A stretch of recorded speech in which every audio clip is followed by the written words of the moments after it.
5 6 6 হলে তো বেশি চলে গেল, বেশি চলে আসছে। কারণ আপনি আমার কইলেন যে এই আম গাছ পর্যন্তই যাবে, এর ওই পাশে যাবে না। এই পাশে আপনার জমি কতটুক? ওই যে ওই গইলির পিছন পর্যন্ত না, ওই পাশটা একটা পাঁচিল উঠবে, ওই পাশটা একটা পাঁচিল উঠবে। আর এই পাশে কি খানামানা আছে? এই পাশে এই যেখানে আপনি পাট কাটি ধরেছেন,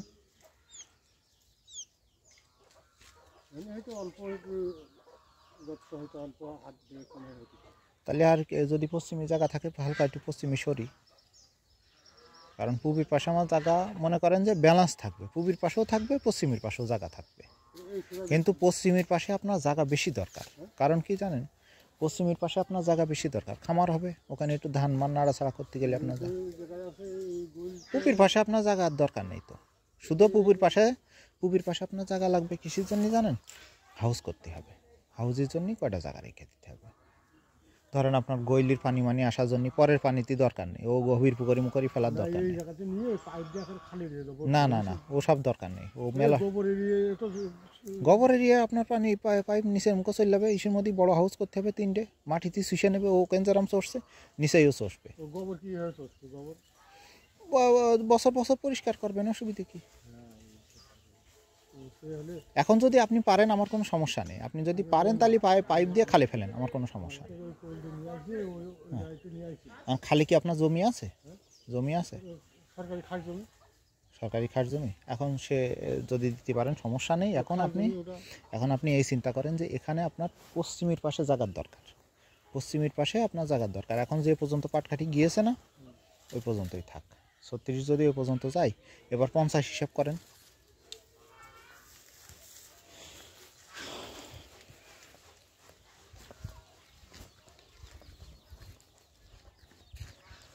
ধরেন এর থেকে আর যাওয়া যাবে না, এসব গাছ মারা পড়বে মনে হয় না?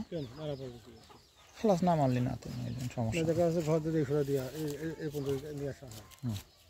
এই আম গাছের এই পাশে ডাল কেটে দিলে, এই পাশে ডাল কেটে দিলে যাবে না? না, এসব গাছ মারা পড়ে যাবে, মারা পড়ে যাবে। কারণ আপনার শিকড় যখন বিল্ডিংয়ের ভিতরে ঢুকবে, বিল্ডিং ফাটবে। বিল্ডিংয়ের আশপাশ দিয়ে কোনো গাছই রাখা যাবে না। মনে করেন 4 হাতের মধ্যে কোনো গাছ থাকবে না, এ তো 1 হাতের মধ্যেও না। ওয়াল যদি টান দেওয়া হয় তো 1 হাতের মধ্যেও পড়বে না। আমি সে কথা বলছি, আমি তো দেবো পিলার, তাহলে পিলারে আচ্ছা ঠিক আছে, সে গাছের চিন্তা করা যাবে না। সমস্যা তো এতেই আসছে, কলমের সমস্যা হবে না, শর্ট কলম দিয়ে ঘর উঠলি, কলম দিয়ে ফুল কলম দেবো। আচ্ছা দিলেন, ফুল কলমই দিলেন, সমস্যা নেই। কিন্তু এখন হলো দেখেন তাহলে, এবার ধরেন সর্বোচ্চ আপনার এই পর্যন্ত এসলো, তাহলে এবারে বর্ষাকালেই তুলে ফেলতে হবে।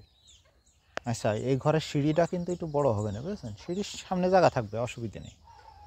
সিঁড়ির সামনে জায়গা থাকবে না, সিঁড়ির তোলা মাটি তো, তবে সেটা শর্ট কলম দিয়ে নেওয়া যাবে না, অসুবিধা নেই। কিন্তু এখন বিষয় হলো যে এই পাশে আপনার কোন পর্যন্ত যাচ্ছেন হিসাব করেন।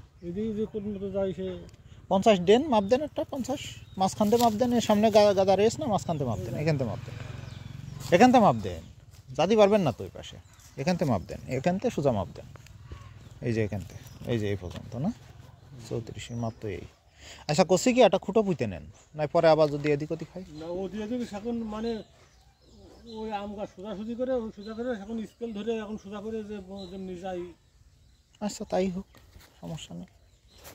মানে আমাদের দরকার হইলে লম্বার মাপটা। কয় মাপ গেল, কত গেল? 54, 9টা যাবে।